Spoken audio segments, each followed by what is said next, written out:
crazy motherfuckers. Man, it's been a while. It's been like 2 months or something. That's way too long. It's way too long. There's nothing good about that. Nothing good about that. Why is the chat box not showing up? I think, hold on. Oh, right, because it's broken. Damn it, I forgot to get that fixed. We'll get that fixed next time. Don't worry about it. I'm over it. Just means I got to keep the chat box up over here. All right, let me push the chat box to its own window. No. Yeah, I need it on its own window. Hold on. Pop out. Yep, there we go. Hold on. Give me you. Stay right there. Adjust. And sync. All right, so I got everything going. Nothing's muted. I'm a bit quiet, huh?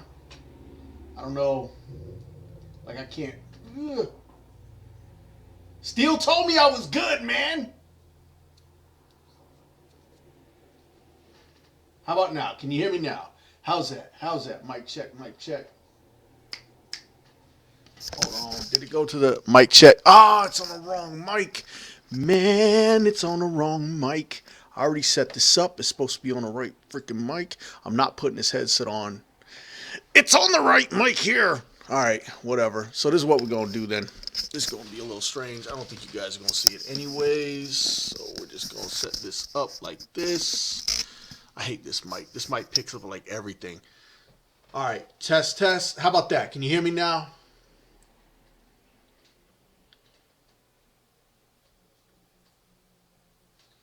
All right, we're going to go with you can hear me now until I get complaints otherwise. All right, anyway, so how the fuck goes things, people? Man, I hope you guys have been having fun, finding some kind of way to entertain yourselves.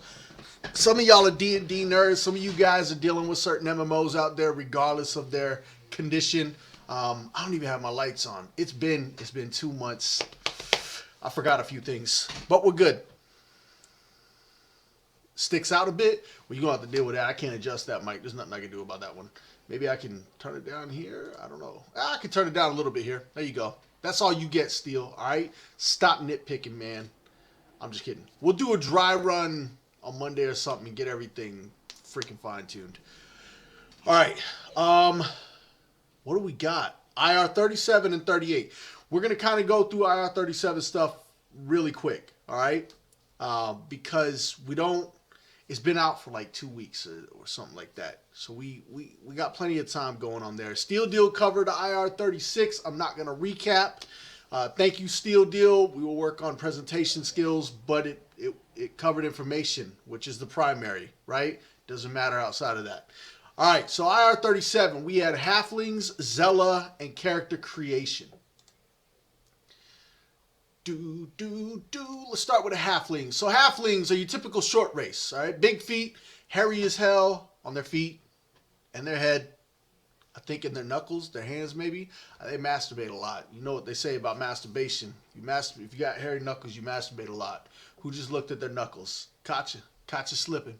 All right. There's a lot of...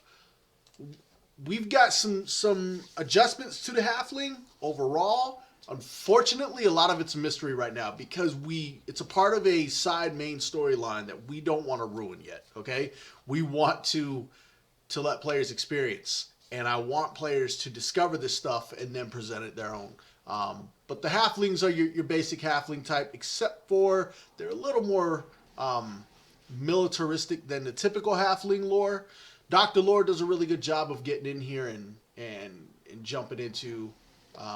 the lore of the different races. Weapons and armor, I'll pull this one up to note. They utilize slightly curved steel swords that are exceptionally sharp because it's a little easier.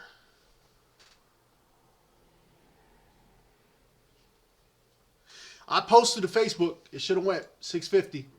Steel posted at 6 for me because I was out watching the new Doctor Strange movie, which was good. I didn't read the comics, so I don't have any reason to hate on any of this shit. All right, let's move on over to what I got to press backspace to get here. Yep. Zela, Goddess of Dreams. She is just as she sounds. That's not nudity, that is art. And like I said, we are a mature game. There will be some representations, but it's not like grunge nude or anything like that. All right. So Zela, goddess of dreams, she does not torture her subjects. She actually induces good dreams. Notice how she's not the goddess of nightmares, right? She's the goddess of dreams, which has the connotation that she's there to stimulate, to influence and encourage, whatever the case may be. So she's a lot different than her evil twin Vela, who is the goddess of nightmares. And even though they're twins, they don't hang out. They don't interact. It's not the whole samesies things with these two. They kind of, sort of despise each other on a level. So here we'll cover this. Zela's on good terms with most of her fellow deities in her legion, but her interactions with them tend to be minimal, obviously, because they work in the physical realm and she deals more in the world of dreams. She will occasionally work with another deity who wishes to communicate with their follower in the dream world, but this is rare. If it serves her purpose to work with other deities, she will, but mostly she is cordial and polite, yet distant.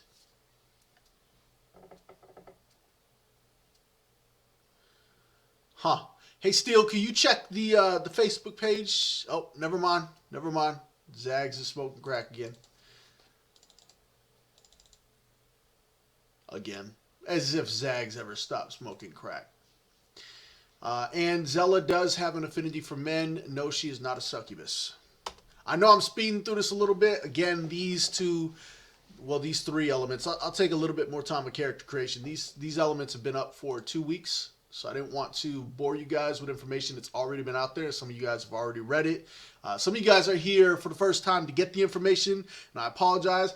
Halflings and Zela, I mean, if you're really all that interested in it, you're not listening to me for the information. Okay, you're likely here for the rage or for me to talk about primary systems, which again we're out of, but we do have a class, and we are going to talk about character creation, though it's not a primary system. All right, so character creation. I'm going to ignore the text. You guys can jump on the website and view the text without any issues. It's on the main website, sacramentgame.com, down below. So character creation, we wanted character creation to be important, right? It should absolutely be important.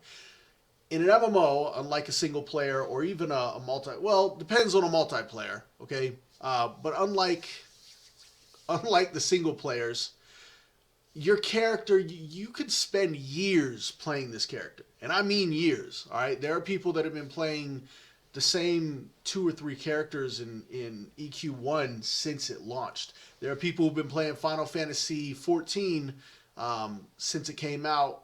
What ARR come out in 2-3 years ago, something like that? I think it's almost 3 years now that ARR came out. Hell, you got some players who were there even when the game was really bad with 1.0.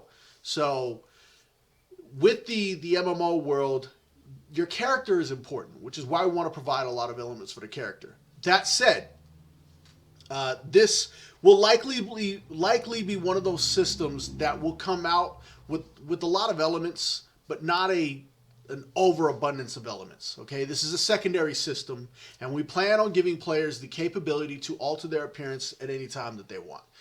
Not something where you have to pay $50 or $30 for a token to do. Something you can do because it's your character. And honestly, what the fuck do we care whether or not you alter the appearance? But we're not gonna monetize jab you in the eyeball over every damn thing. That said, I've talked to 3 potential investors so far, and every single one of them wants us to do the same thing.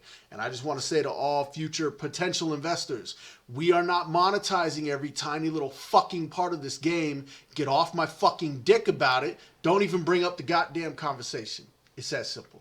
All right, so yeah, see, Zach's been playing Lotro for 8-9 years. In Lord of the Rings Online, man, people got real serious about their character, the way their character looked, customization and all that. So with the system, we want to enhance it as we're going through. So we're going to be adding new elements to it, and we may adjust the way that you create your character to give you more options and more capabilities. What we want to be able to provide when we launch, this light is flickering and I don't know why. But when we launch is, maybe this will resolve that. Maybe not. Oh. 2 seconds.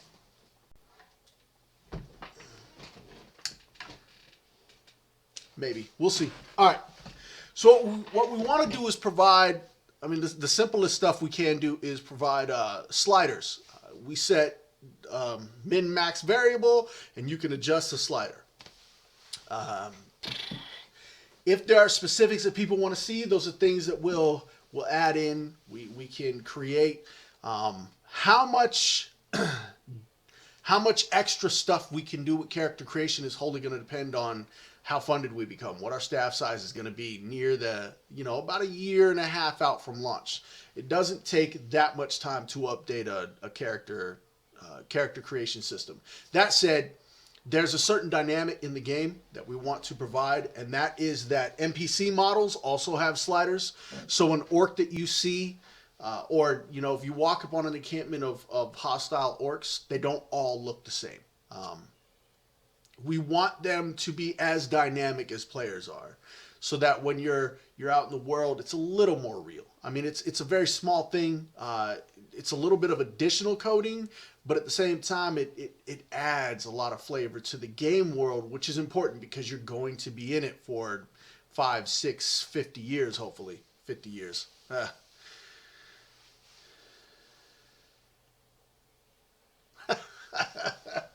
I don't fall out of this chair. This chair's got a really wide base. It don't happen. I say that, and I think I actually fell out of it once. I can't remember. I might have fallen out of it once on podcast, actually. Shit. I don't know. All right. So, a couple other things about character creation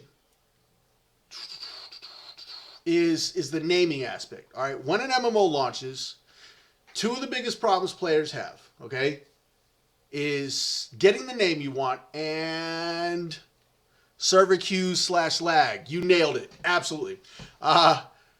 We're going to do our best to absolutely destroy server queues and lag.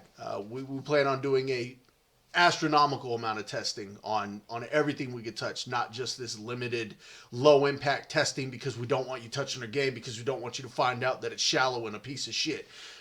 If it's shallow and a piece of shit, I want to know so I can fix it before we live launch, not afterwards. That's freaking useless.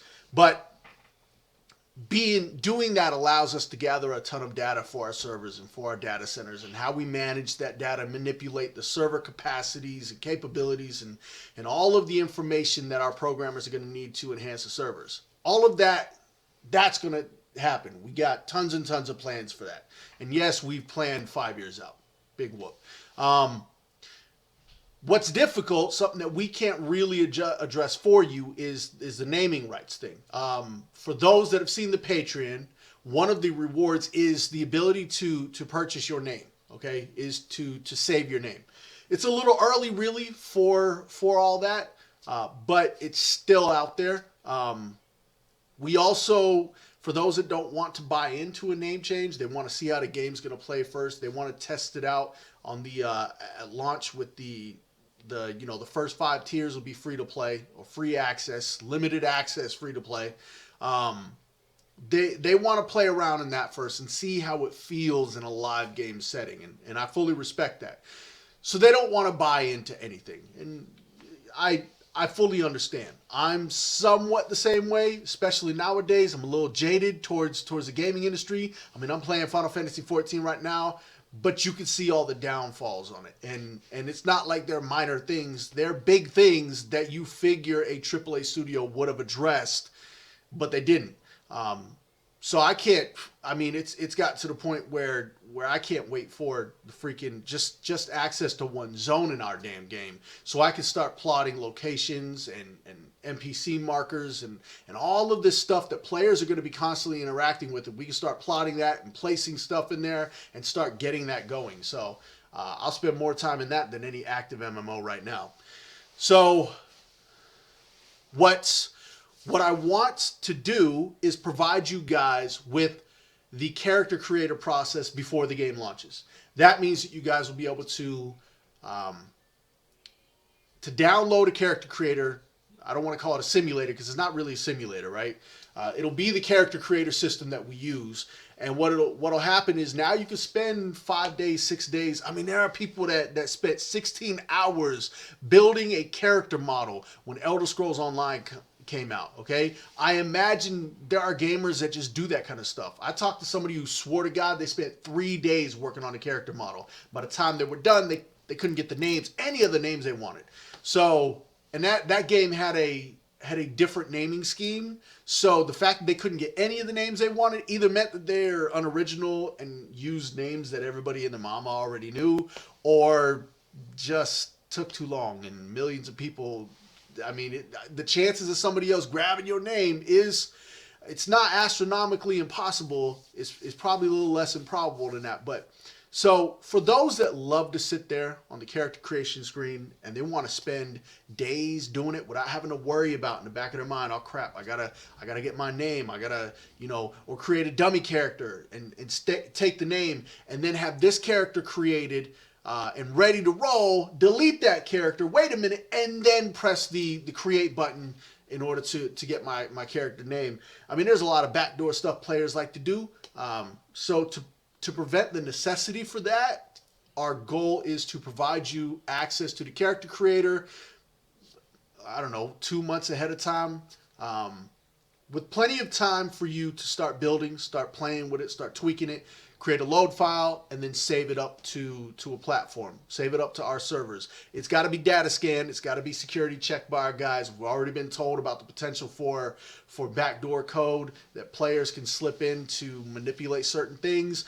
So we do have some security checks in place, which will probably cause a little bit of grief for some players. And I do want to apologize in advance. No system is ever perfect. There will be a hassle for some, and we will work our butts off to get all that stuff resolved and get everybody rolling. So, Raja Fogo, I probably said that wrong, says, yes, that's a great idea. Enemies should be dynamic, but on the other hand, it's kind of good to know offhand what kind of unit you are looking at.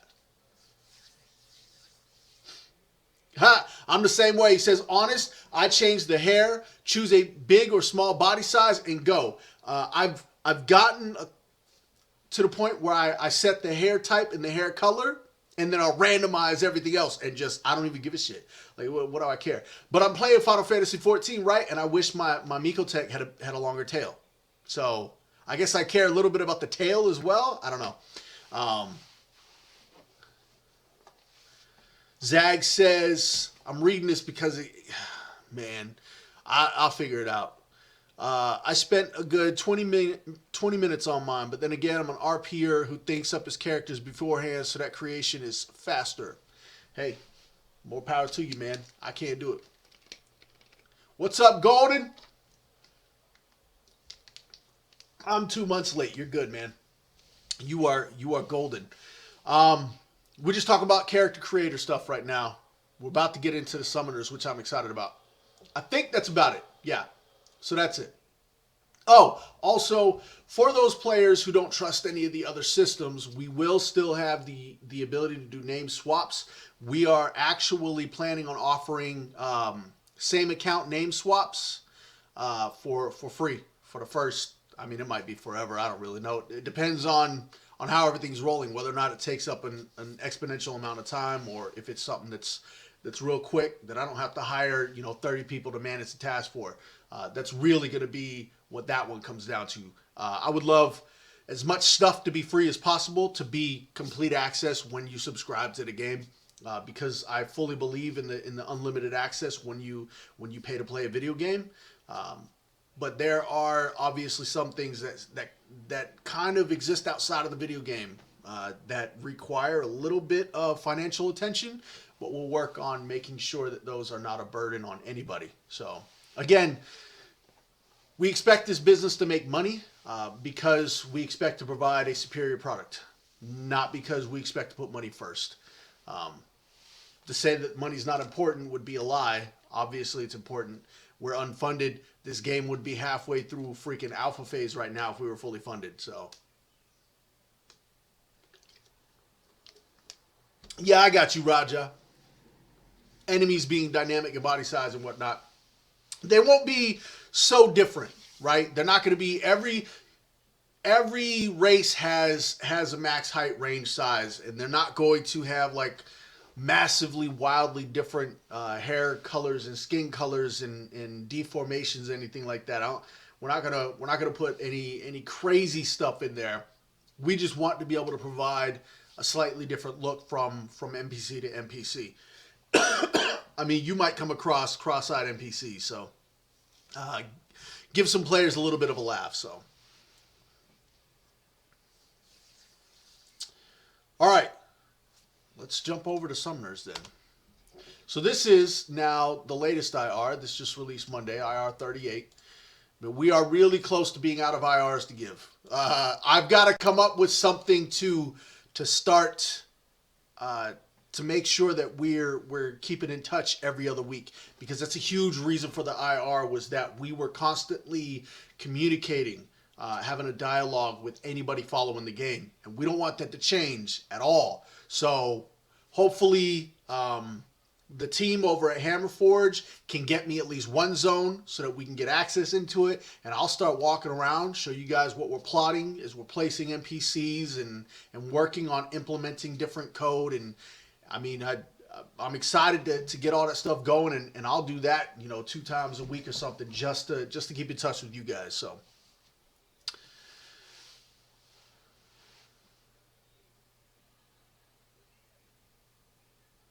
I think it's weird you're fighting a mage class enemy and is firing fireballs. Why the muscles, right? Hey, I mean, some people want to work out. Dude, I was a radio operator in the Marine Corps. I went to war twice, and I was a gym hound, dude. I mean, and I was a nerd. I gamed all the time. I mean, I played 8 hours of gaming on a freaking typical work day. I went home and gamed after doing the day's work or whatever.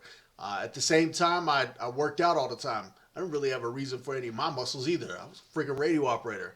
I'm not deadlifting any. I'm not moving any heavy shit around and nothing like that. Sometimes people just want to, be strong and shit. Mages are allowed to be buffed too. Why you hating on mages, Raja? All right, so let's jump over to Summoners. Am I on Summoners? I'm on Summoner. All right, so Summoner is a tank. It's a mage tank, and I know what you're thinking. What the fuck, Lanham? Mages wear cloth armor and shit. Well, no. Mages practice magic primarily, or harness elements primarily. That's really a defining factor of a mage. They can wear a lot of things. So I'm realizing we are missing information on our Summoner page here. No, it's down here. Okay. For example, the Summoner himself wears chainmail armor, which is our second heaviest armor. And if they need to get a little bit more defense out of what they're doing, they can switch up the plate. So, the Summoner is a little different than the typical tanks. And by a little, I mean completely different than the typical tanks. Typical tanks deal with worrying about themselves. The Summoner has a pet companion that they deal with, all right? I was actually going to draw up some stuff, but I realized we were short on abilities for our basic combat build, so I spent the last week building all of the design docs for that, and in trying to finalize the design doc variants between a basic combat build and a live game build. And I think we've got that. Steel Deal and I have been working on that. We'll continue to fine tune it. It's nothing important. With the Summoner, right, you would have, say your room is, your fighting arena is 30 meters, all right? It's not really all that big, but it's enough room to work in. So let's say your fighting radius is 30 meters. The Summoner's taking the boss. The Summoner would place his pet on the opposite side of the room, and the Summoner would stand away from the pet and would tank the boss.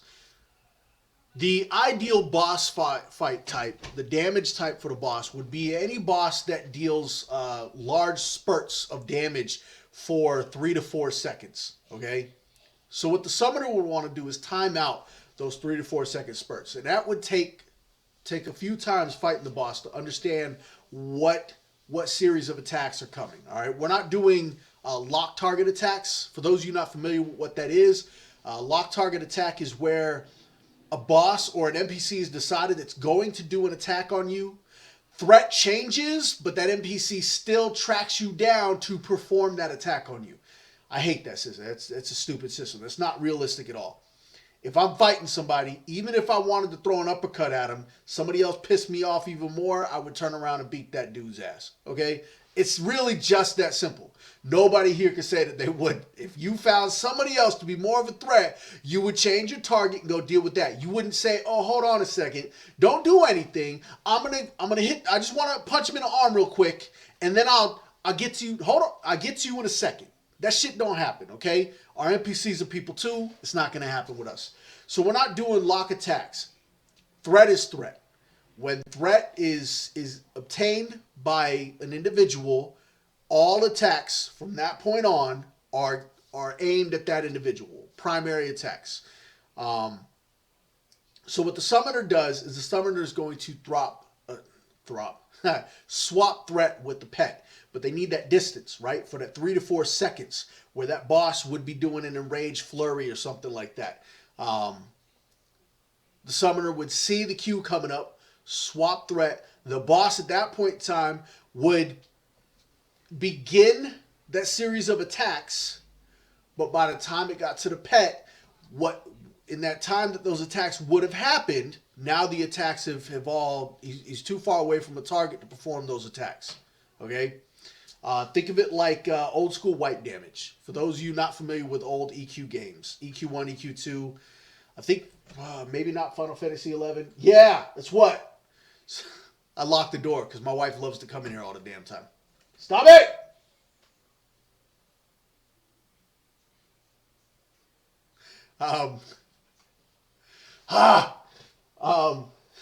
Cut it out!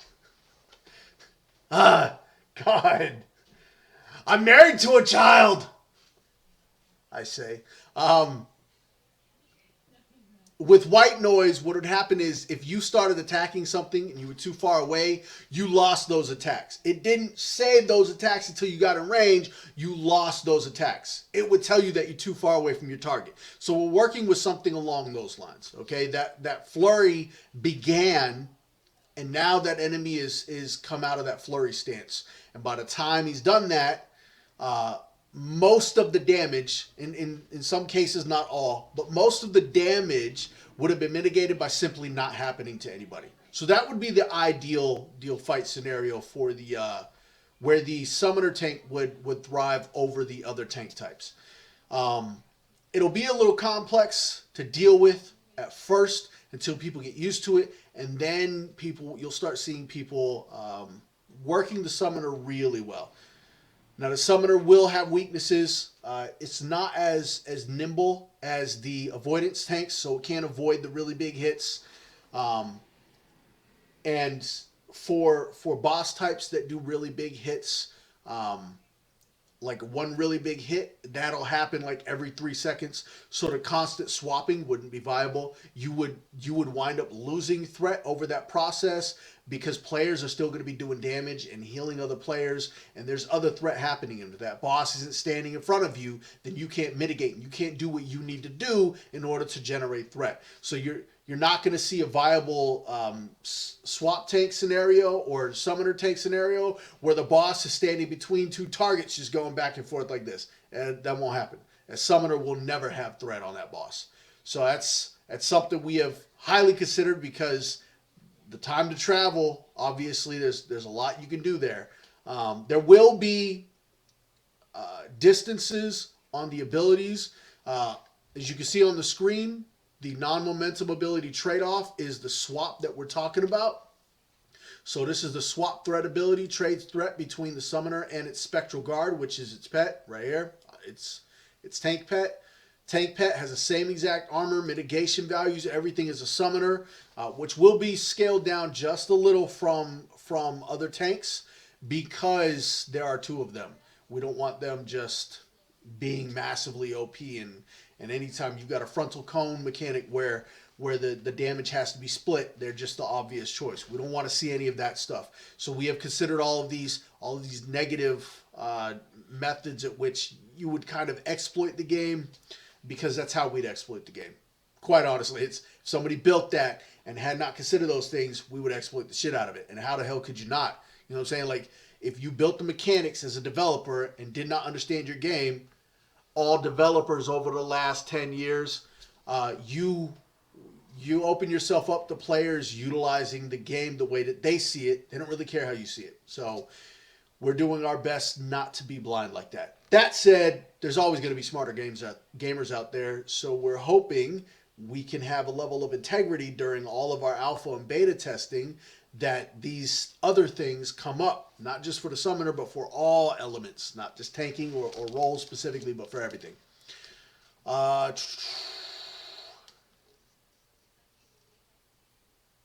Yeah, Raja, don't think that they're going to be so dynamically different, right, that you're not going to be able to recognize. You're going to recognize an orc no matter what, but the nose will be slightly bigger on one orc for the next. Another orc might wear an earring. Another orc might have a bandana on. One might have a broken fang, and the other, the rest of them have two intact fangs. It's going to be minor elements. These aren't massive changes, right? It doesn't take a lot to get a lot of change in your world environment, okay? So don't get too caught up on the idea. It's dynamic, and it'll bring a huge change for players, but honestly, most of them won't really notice. They'll just respond to it on a psychological level. It's not something that they're going to be consciously aware of for the most part. So, and that's exactly what we want. Because anything more than that is like you're saying, right? If you can't recognize the target enemy, then what's the value in that? If we had, let's say we have 100 different bad guys, okay? But it looks like we've got 300 different bad guys.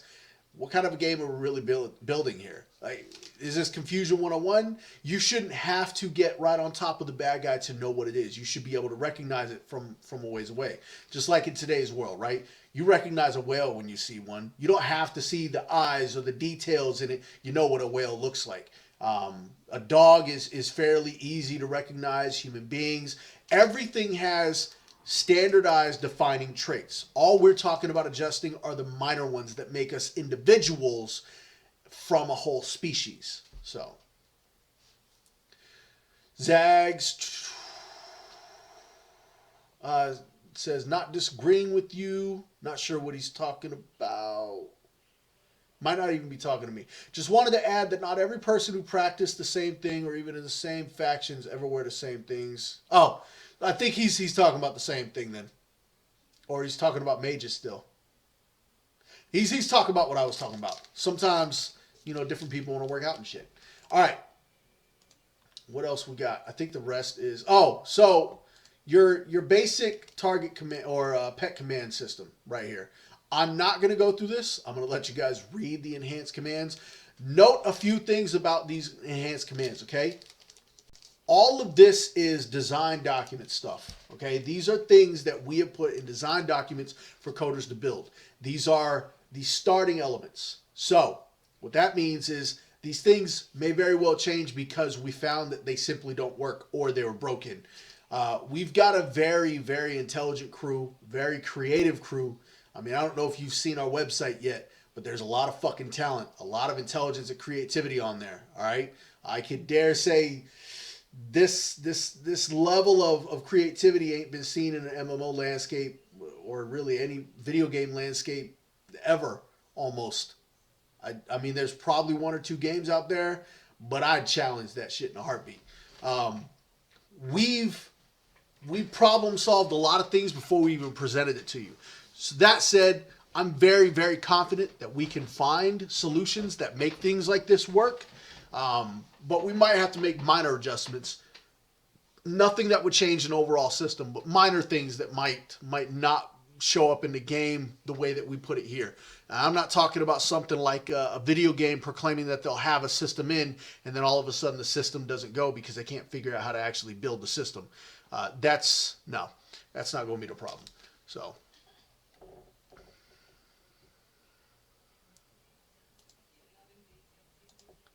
I got chat disc. Oh, yeah. It's because it's not up here, man. And I'm trying to keep my eyes here so I'm communicating with you guys, connecting with you guys. Yeah, I took some one-on-one courses on podcasting before I started this shit. So let's see. What else? I think that's it for summoners. Has anybody got questions for summoners? Zags, oh shit, Lay, you don't have to give me such praise. Yes, I flatter me.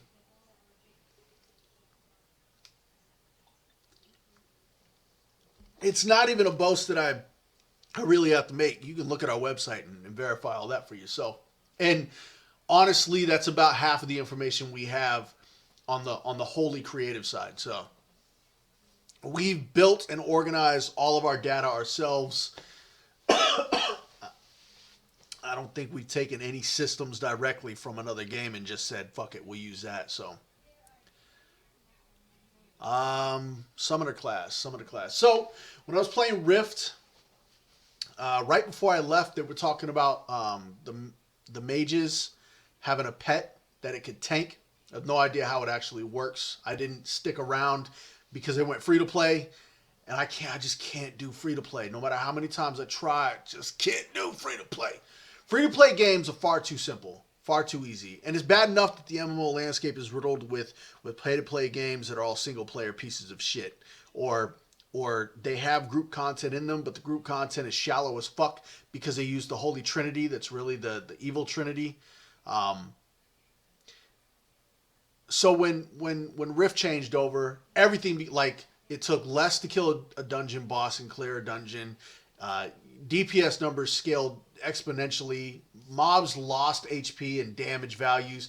The game just they dumbed the damn game down, and I can't play a game wholly meant for casuals. It's just not my style. I want a game I'm going to be challenged in, and I'm sorry, but you build a game whose challenge level is meant for people who log in 2 hours a fucking week is not my challenge level. It's never going to be. I'm a core gamer.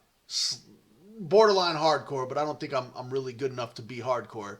I might be hard on myself on that. I don't really know, but I recognize that there are a lot better gamers out there than me. There's no question about that, and I love watching them fuck some shit up, man. Oh, love watching them work. So when I thought, well, how the fuck is a mage going to actually tank? I thought of a few ways to do it. And this was the way that I kind of fell in love with. I created this, like, I don't know, 4 years ago in my mind, 3 years ago. When did Rift go free to play? Whenever Rift went free to play, I kind of created this in my mind just off of their hype on how they were, oh yeah, mages get a tank class and they're using a pet or something like that. I don't even know if they use a pet. That's something that we were kind of talking about among the guilds. I think the devs confirmed that it used a pet. I don't really know. So if anybody played Rift, by all means, let me know if I stole their system. But what? Oh, go for it. Was there any thought given the possibility you can like summon / master every kind of enemy except humans? Yes. And we decided we wanted to stay focused on the original game launch and that we wanted to expand it. We've already got all of our expansion ideas lined up. For each of the classes on what they can bring forth in the battle for the pet classes, what they can bring forth, including summoners. And summoners are going to get really fucking crazy really quick. Necromancers are actually going to get really crazy really quick too. They're all going to get crazy really quick. But yeah, we've absolutely considered summoning, mastering every kind. We want to tie that in. It's not going to be something that happens game launch or the first expansion. It'll be something that happens over time where summoners, all pet classes, become really powerful in their capability on what they can bring into the group, because that's really going to be their main source of increased effectiveness, is how they work with their summoned companions, right? DPS, their damage is from their weapons. You know, if they use the right weapons, they're doing an exponential amount of damage. Healers are the same. Tanking with a shield, you know, your shield, whatever your block rate is in your shield, or whatever the case, however they do the system in whatever game, that's really how those classes shine. And with the pet classes, we wanted it to be something that's really dynamic. And it'll involve an alternate advancement system that will allow them to further enhance their capabilities as well as their summoned pets capability. So, and yes, we will have alternate advancements. We've already got that system designed. Where it's not going to be a live launch thing. It's a huge sideways progression, but we've already got another sideways progression going at live launch. So this will be a additional sideways progression. We would love to have it ready for the first expansion. Not sure if it will. If it's not ready for the first expansion, we're going to release, we've already decided we're going to release the AA system whenever that is ready to go. We're not going to tie it to an expansion unless it's the first one. So it's a trend nowadays. Like in Riders of Icarus, you have hundreds of mounts coming from many mobs. You can tame, ride, and be pets. Yes, but it's. I think it's a power you have to earn, right? Not power that should just be given. Like when you give people the ability to do everything that they can do, it loses its luster. It loses its magnificence. Is what it is. There's no achievement involved in that, and forget about the achievements in a game. There's no look at what the fuck I've done. I can, okay, so let's talk about Riders of Icarus, okay? Riders of Icarus. If you could, if it was built in a way where you had to do a series of quests to unlock certain capabilities, right? Or level up certain skills to a point before you even had access to those quests, or maybe you had access to the quest, but you couldn't even begin to think about wanting to complete the requirement for the quest until your skills were at a certain point, and those thresholds all mattered, and they all took the player time in the game space practicing these things and working on these things. And some players are going to be a little better at it than, well, a lot better at it than other players, but they shouldn't get a free pass and just do whatever the hell they want, right? And that's what the casual world is really become. And I don't have a thing against casual players, okay? I love casual players. I love seeing people come in like on a Friday or a Saturday, and I know they're going to come in and play the game on Saturday. They're only going to be here for 2 or 3 hours. But man, because Booty, it's the name of a guy in our guild right now. Because Booty, you want to run some dungeons, bro? I mean, I'll run him through the gauntlet. We'll run some dungeons and hang out. I'll make his time in game worth remembering. So while he's at work all week, he's thinking about how laying him and Crave and Adora ran his ass through this dungeon. It was crazy, and we almost wiped, and we wound up beating the boss because Adora had a dot on, and the last tick of the dot killed the boss. That shit happened a couple days yesterday, by the way. Okay, so. I love casual players. I'm not bashing casual players. I'm bashing games designed to only give a shit about casual players. Because guess what? Casual players don't give a shit about that shit. And here's why. Casual players don't just want to show up and play a game and beat it, okay? Casual players want to show up to a game where there's a population, with people they can hang out with for a couple hours and escape the shit reality that they got to deal with for 80 hours a damn week, and that's why they can't play the game all the damn time. So when you got a game built for casuals, but core and hardcore are the only people around the entire time to play it, and so they never show up anymore, when the casuals show up, there's nobody around. Because guess what? The casuals aren't showing up at the same fucking time. They're not all on fucking internet forums talking about what the best time to everybody jump online and play. That's not how this shit works. So when you create a fucking casual game world, you're alienating the only fucking reason casuals show the fuck up and hang out. So, alright. I apologize. I went off on that. I think, we're going to do this shit. We're going to do this shit. Because you got a holiday coming up. Two more holidays coming up. And man, oh man. So like I said, I'm playing Final Fantasy 14. Alright? And like most games, they do holiday events. I got nothing against holiday events. Alright? I come from the EQ1 world of holiday events, where it actually meant some shit, right? You would go do a quest line. And you would have to bring buddies, because you were going to get your fucking ass whooped. Because it's EQ1, and they hate your guts. They don't hate your guts. At the end of it, you would either get an item that could replace something you've got, or you would empower an item you got last holiday event, or a bag that had might have 50% weight reduction and 32 slots, or some item that you would actually fucking use, right? Where is that gone, man? Where the fuck? This is what I'm talking about when I say that our team is most definitely more creative than any MMO team out there. Okay, I don't care who the hell you are. You can challenge it all you want. Bring it. We can live stream together. We can talk about the creativity. Hell, we can design a game on air together, and we'll figure out who the fuck's more creative. All right. There's no more creativity in the MMO space. Okay, these holiday events are all shit now. All of them are fucking horror. People get excited for it, and they go through all this work dressing up zones to make it look, Halloweeny and whatnot. And then you do this quest line that takes half an hour to fucking complete. Oh, half an hour. These holiday events happen every year. You can't tell me you didn't realize you needed to create something for this fucking event that took more than half an hour. People are waiting to do these events, and it took half an hour to complete. Why? What in your mind? And then the reward. The fucking reward. Oh my God, the reward is some shit nobody will ever see. The people that use it or get the reward will never see it again. People around them will never see it because it's got no fucking value. It's literally pointless. You could not do the holiday event and be the exact same as before. Where the hell did this holiday event stuff go?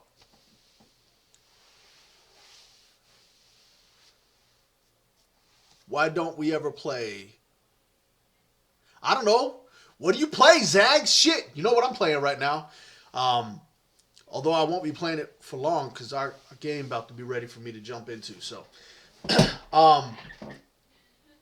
these shitty events have shitty awards, and I don't know how, but it gets worse and worse every year. Worse and worse every year. Final Fantasy XIV, first year it came out, or ARR, first holiday event they did, it was, you got this fucking costume at the end of it. I don't even remember the event, right? Because people told me that they beat it in 15 minutes. So I don't know what the actual event was. It was a quest to do something stupid, and you know what you got? You got this stupid ass sheet you put over your character. You walked around like a ghost.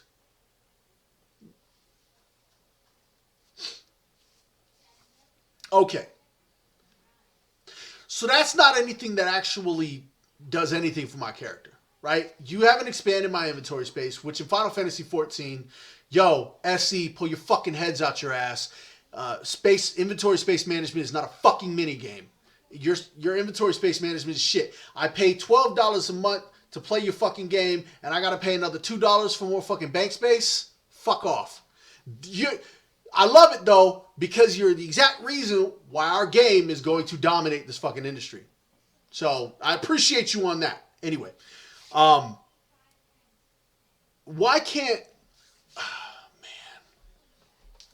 why can't the event be an event that takes players, the average gamer, which when I say average, what I mean is core gamer, okay? So someone like me who plays 4 to 8 hours a day, all right? I'm not going to lie and say I don't play that long. I mean, fuck. When there's a really good game out there that I love, I'll play 12 to 16 hours a day, okay? I'll forego sleep and everything under the sun and play for weeks for straight with barely any food, barely any sleep because I'm invested in the game world. That's a good game. And I'm retired. So, though I'm kind of not fucking retired anymore. So I'll never be playing 12, 16-hour days anymore. But anyway, so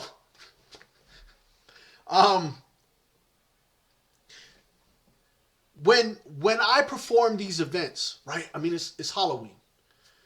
It could be the same exact event every year. If it took me a week to do, I don't really care. And you could do something stupid, right? Like the reward is a stupid ass little bauble, a little trinket. I can't do shit with it. It's the stats on this thing are atrocious. So I just throw it in my bank because I don't want to destroy it. I earned it from this event, and the staff was talking about it's going to be awesome. So maybe it powers up or some shit on the second week of every month or so. I don't know. And then the next event comes out, and I realize that the quest giver is telling me that I need my bauble in order to perform the quest. Unless I didn't do the previous event in which the quest giver is giving me the bauble for the first time. But now, every holiday event after that, right? Every single holiday event after that increases the power of that bauble. So the first one was shit, right? The second one was still, I mean, I'm a core player, man. You're going to have some badass stats on that shit for it to really mean something to me. The third, fourth, the sixth event goes by. You know, we've done all the events for a year, and the Bible's looking pretty decent at this point. Okay, I done the Easter event, the Halloween, the Thanksgiving, the Christmas, New Year's. Well, Christmas, New Year's might be the same damn event. The summer event, every damn game got a summer event now so that they can put all their female models in fucking bikinis and get 12-year-olds into the fucking game space. Pisses me off. Memorial Day, Labor Day, whatever. All these events I've done in a year, and now my Bible's starting to look really nice, right? And it's a really simple design. It's nothing complex. And I had to go and defeat these enemies and discover this lore so that I could solve this puzzle. And I mean, you could change all those minor things from event to event, right? Where point A and point B happens and keep the same outline for it. So players know roughly what they're going to do, but they have to do it every single time. And they have to perform this every single time. And it takes an hour per phase or 2 hours per phase or whatever. You may shit on your casual gamers. But guess what, homeboy? They're fucking casual gamers. They're not there for the bauble anyways. They're there to hang out with people on the 2 to 3 precious hours they get every damn week. If you got a casual player who only plays 2 hours bitching about the power of his armor, tell his ass to go play a single player game. Don't ruin everybody else's game. But you can't do that. Can you, Rift? You got to fuck everybody over. Or Final Fantasy. You got to put limits on how much currency we can earn during a week, or make everything solo friendly so that you can level up on your own. Man, y'all are fucking these games up. Your events are fucking worse. It's the worst fucking part of all these games. Oh, god damn. Final Fantasy 14 just had a holiday event. And while I was excited for the event, I mean, it was like midnight when it came out. And I was on with 2 people in the guild. One of them was a guild leader. We're new to Final Fantasy 14, all right? I played it like 2 years ago, but I quit because, they pissed me the fuck off. So I came back and we joined this guild. It's a really cool guild. It's not a hardcore guild or anything like that. We could potentially raid in it. We won't be doing progression raiding. I'm just being honest. But we can have fun. That's really all I care about. I'm not trying to progression rate in Final Fantasy 14. There's not enough rating for there to be true progression rating. Okay, world first is it. That happens within the first month, and then that's over. That's not fun for me. So, but I hung out with those individuals. We did the event. It took us 23 minutes to complete the event. Okay, and half of that, I kid you not, was running back and forth between 2 people who were about 30 meters away, just updating event dialogue. And Final Fantasy got so many fucking cutscenes that I skip all cutscenes, so I don't know what the fuck the story's about. I don't read any text anymore because it's all boring shit anyways. Their story writers are crap. Whatever. Yeah. God. Anyway. So at the end of it, you get these cookies. That's a currency that you can spend on items. Okay, whatever. I completed your little game dungeon, which at first was really fun, right? Like, I enjoyed it. I thought it was like a really stealthy, don't get caught kind of game where you were trying to perform these tasks. You had no abilities. There was no combat allowed. If you got caught, you got turned into a pumpkin. And they had this fear meter or something like that. And when it got to 0, you would fail the whole thing. You had to perform 4 events or 3 events, but you could only see the event you were currently on, so the next one wasn't available to you yet, so you couldn't prep for it or anything. It was pretty fun at first, until you realize it's the same fucking thing over and over, and it gets real fast. So we get these cookies. So I'm thinking, all right, these cookies are going to give me something that, maybe I could affix to like a piece of armor or something that adds a cool effect. Nope. You can buy a minion. I think it might be, a minion, an appearance chest. No, you got the appearance chest for completing the quest. Okay, so you need to buy that. 2 orchestration rolls, which you use in your house for music, and something else. I don't remember what the other thing was. And then food, a food item, which isn't even something that you would actually use because crafters make a food item that's exponentially better than that. So it's not even a good temporary food item that's worth anything. It's a piece of shit, not even worth fucking getting. The fucking event was shit. The fucking rewards were even worse. God damn it. These are holiday events. They happen every year if you do them in your game. Can we please just get some more fucking context to shit? If the problem is your studio doesn't have the creativity to do it, pay me 50 grand, I'll design the whole fucking thing for you. I'll do it in a week. And I guarantee you it'll be better than anything that's out on the fucking market right now. Anything that's been. You don't believe that? Look at the game. Who do you just think designed most of this fucking game? Shit, motherfuckers. Okay. Yeah, see, DDO is old school, right? Old school. Star Trek Online, old school. These are old school games.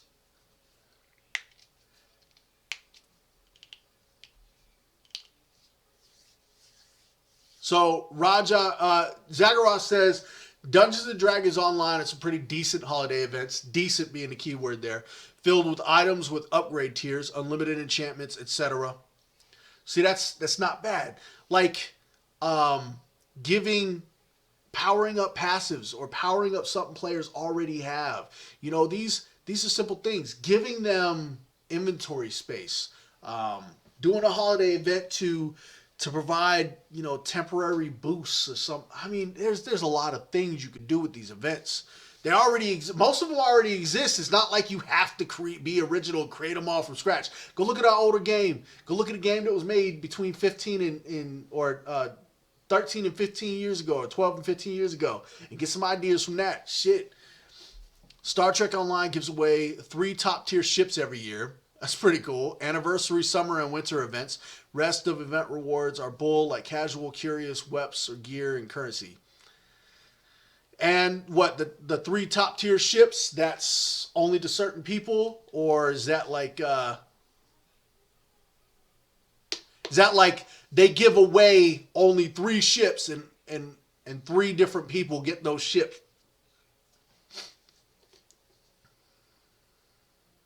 Yeah. Old school games are still kicking. Yeah, the problem with old school games, right, is mostly the graphics. Honestly, if you took an old school game, Final Fantasy XIV, okay? Let's talk about this for a second.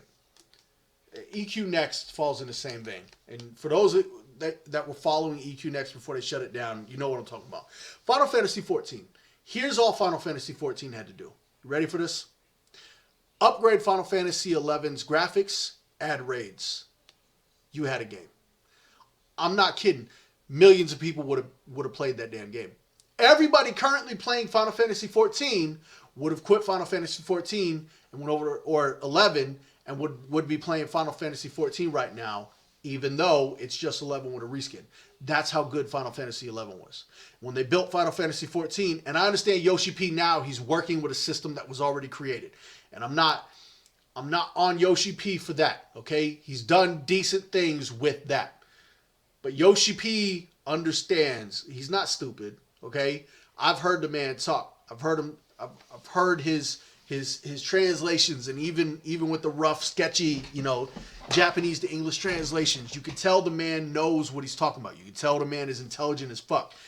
But he's not challenging the game industry. And I don't know if that's because they won't let him or because he doesn't want to, because he's not comfortable with it. But nerds have never, ever, ever been comfortable. And if you're not a nerd, you should not be working on a fucking video game created for nerds, because you will never understand the nerd market. Ever. This is why bankers don't invest, publishers invest. Okay? Publishers have a few nerds in them, but even publishers don't understand the fucking nerds that they're building games for. This is why the original games, the original MMOs were so massive, because they were built by nerds, okay? EQ1 and Ultima Online were built by players who were playing tabletop games and MUDs who wanted a more in-depth visual representation of those. They were gaming, 20 hours a week on top of building these games. So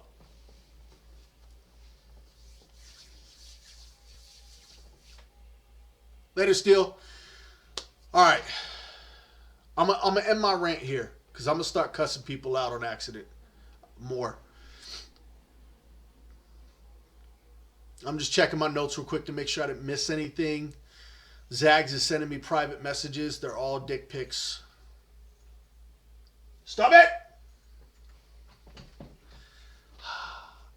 I'm gonna put a door in front of it next time. Yep. You don't even know how to pick the lock. My wife, man, she ain't ghetto for shit. All right. So here we go. That was me ranting about some shit. This is why I do all the pertinent information first, so that people that don't want to listen to me rant don't have to. Though I keep getting emails and other messages that people are glad that I'm saying this shit. So I didn't say anything about not wanting them. Did you not hear me click? I was saving the picture to my computer. What's up, Raja? Raja said he got a question. You know I'm on the other side of the room, right?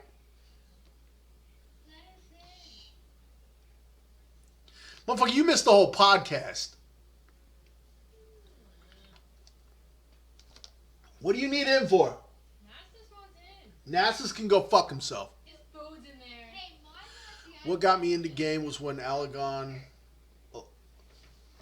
Legion talked about making music for you guys. Yes, they are still doing that.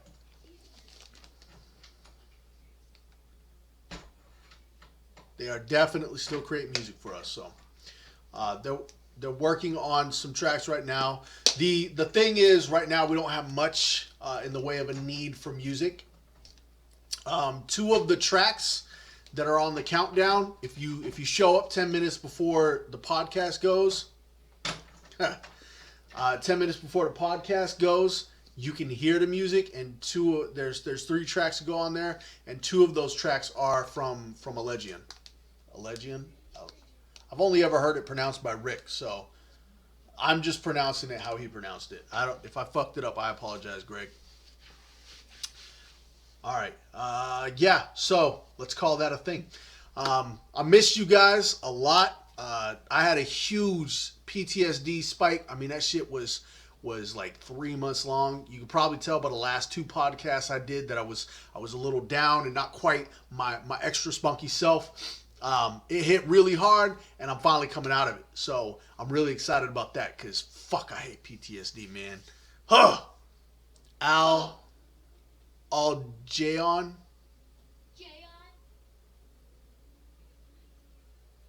Gaon. Gay? Gaon? I don't know. We'll talk about that. All right. Send me an email, Raja. Laying them at gmail.com. It's pretty easy. For those of you that haven't heard it, gay. No, it's not gay. I don't know. Please, I hope neither of you guys are watching this. I'm not even trying to pronounce it anymore, man. Oh, how about just Greg and Joe over at the Badass Music Group that just released an album, by the way. Go check it out.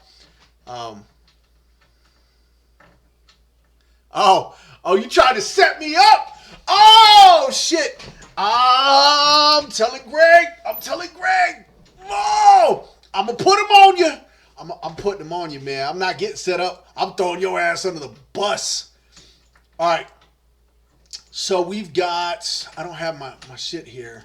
We'll just scroll down. So we still got the Patreon going. Everything that I'm talking about is down below in links, made very simple for you. We got the Patreon going. If you like what you're seeing, check out the Patreon. Hit it up if you like what you see there as well. If you're still waiting for more game content, hey, it's coming soon. All right, trademarked. Facebook and Twitter pages. Follow us on Facebook or like us on Facebook. Follow us on Twitter. I don't know which one's which anymore. Oh, Sacrament Reddit page exists. Again, it's not really being touched. I'm not going to start touching it. Every time I try to deal with all the social media shit, man, I get this fucking PTSD funk that sits on me lightly. So I ain't fucking with the social media stuff no more. We got website and forum links down there. They love it. Yeah, right. They love it. Man, I saw them light some dude up a couple months ago for talking some shit on their fucking page. Hell no. Love it. God.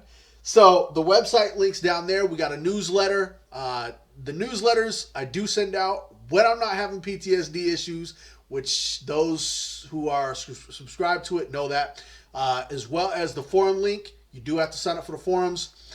We have the shit ready for everybody who is paid into to have explicit access to the forums, to include anybody who's already there, gets grandfathered in. But Adora has not done it yet. So get on Adora, send her emails out the ass, telling her to fucking set it up. Volunteer form. If you've got a talent, especially programmers, man, if you're a programmer, I'm telling you, this is where the fuck you want to do some shit. Okay? C++, obviously working in CryEngine, and C++, these design docs are like none other you're ever going to deal with. Our organization is like none other you're ever going to deal with. This is the place you want to be, and we actually love you. So, creature modelers, I'm losing my voice. Serena wants more concept artists, 2D concept artists, to help push out some more stuff.